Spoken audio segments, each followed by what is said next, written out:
दोस्तों, अगर आपके पास में 1 लाख रुपए की राशि है और आप चाहते हैं कि ये पैसा सेफ सिक्योर रहे, कोई मार्केट रिस्क ना हो और आपको गारंटीड रिटर्न मिले, तो आज का ये वीडियो आपके लिए बहुत ही जरूरी होने वाला है। आजकल शेयर मार्केट में फ्लैक्चुएशन ज्यादा हैं। म्यूचुअल फंड लॉन्ग टर्म के लिए सही हैं, लेकिन हर किसी का रिस्क एपेटाइट अलग होता है। ऐसे में बहुत सारे लोग एक ही सवाल पूछते हैं, ऐसा ऑप्शन कौन सा है जहां पैसा बिल्कुल सुरक्षित रहे और रिटर्न भी फिक्स हो। तो दोस्तों, इसका सीधा सा जवाब है पोस्ट ऑफिस टाइम डिपॉजिट, जिसे आम भाषा में पोस्ट ऑफिस एफडी भी कहा जाता है। पोस्ट ऑफिस की सबसे बड़ी ताकत यह है कि यह government of India backed system है, यानी आपका पैसा सीधे सरकार के भरोसे पर इन्वेस्टेड होता है। पोस्ट ऑफिस को हम इंडिया पोस्ट के नाम से भी जानते हैं, जो वर्षों से देश के करोड़ों लोगों की सेविंग को संभालता आ रहा है। यहाँ कोई हिडन चार्जेस नहीं, कोई मार्केट अप्स एंड डाउन्स नहीं, बस सिंपल सेविंग और फिक्स्ड इंटरेस्ट। तो दोस्तों, पोस्ट ऑफिस एफडी से संबंधित हर एक महत्वपूर्ण पॉइंट को इस वीडियो में हम डिटेल में समझेंगे। इसके लिए वीडियो को एंड तक जरूर देखें और चैनल पर पहली बार आए हैं तो सब्सक्राइब करके नोटिफिकेशन ऑन कर दें। Post office time deposit account 4 category में अवेलेबल होता है: 1 साल, 2 साल, 3 साल और 5 साल।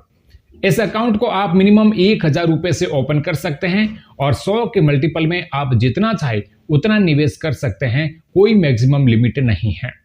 इस स्कीम में इंटरेस्ट क्वार्टरली कंपाउंडेड होता है, लेकिन पेबल एनुअली बेसिस पर होता है। इसका मतलब ये हुआ कि इंटरेस्ट कैलकुलेट तो हर 3 महीने में होता है, लेकिन पैसा साल में एक बार क्रेडिट होता है।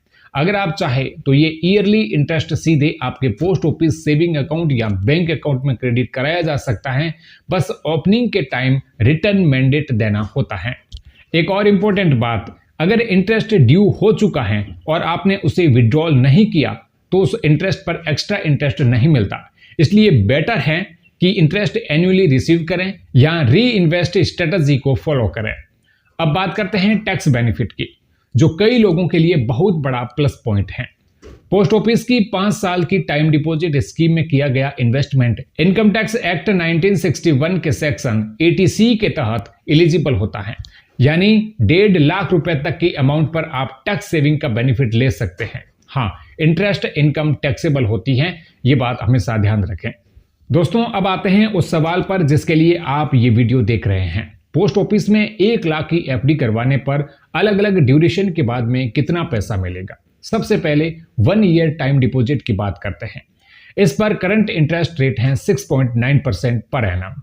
अगर आप आज 1 लाख रुपए की एफडी करवाते हैं तो 1 साल बाद आपको करीब 1,07,081 रुपए मिलेंगे। ये अमाउंट स्मॉल लग सकती है, लेकिन ये पूरी तरह से रिस्क फ्री और गारंटीड है। अब बात करते हैं 2 ईयर टाइम डिपॉजिट की। इसका इंटरेस्ट रेट है 7% पर एनम। 1 लाख रुपए को अगर आप 2 साल के लिए इन्वेस्ट करते हैं तो मेच्योरिटी पर आपको लगभग 1,14,888 रुपए मिलेंगे। ये कैलकुलेशन क्वार्टरली कंपाउंडिंग को ध्यान में रखकर होती है। अब आते हैं 3 ईयर टाइम डिपॉजिट पर, जो लॉन्ग टर्म इन्वेस्टर्स के लिए एक बेहतर ऑप्शन माना जाता है।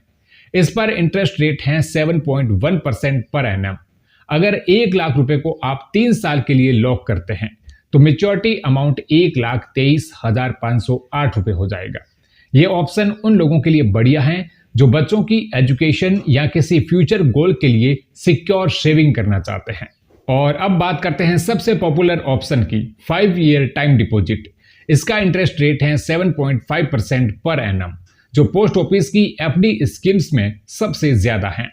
1 लाख अगर आप पूरे 5 साल के लिए एफडी में रखते हैं तो मेच्योरिटी पर आपको 1,44,995 रुपए मिलेंगे। इसके साथ साथ आपको सेक्शन 80C का टैक्स बेनिफिट भी मिलता है, जो इस स्कीम को और भी एट्रैक्टिव बना देता है। दोस्तों, यहाँ एक बात बहुत क्लियर है, अगर आपको कंप्लीट सेफ्टी, फिक्स्ड रिटर्न और गवर्नमेंट गारंटी चाहिए तो पोस्ट ऑफिस एफडी एक बहुत ही सॉलिड ऑप्शन है। ये स्कीम उन लोगों के लिए बेस्ट है जो रिटायरमेंट प्लानिंग कर रहे हैं, बच्चों के फ्यूचर के लिए पैसा जमा करना चाहते हैं, या फिर सिंपली अपनी मेहनत की कमाई को बिना रिस्क के ग्रो करना चाहते हैं।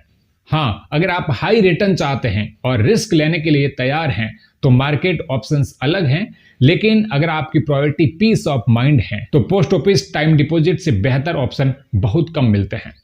इन्वेस्टमेंट करने से पहले अपने गोल, टाइम पीरियड और टैक्स प्लानिंग को जरूर ध्यान में रखें और किसी फाइनेंशियल एडवाइजर से सलाह भी जरूर लें।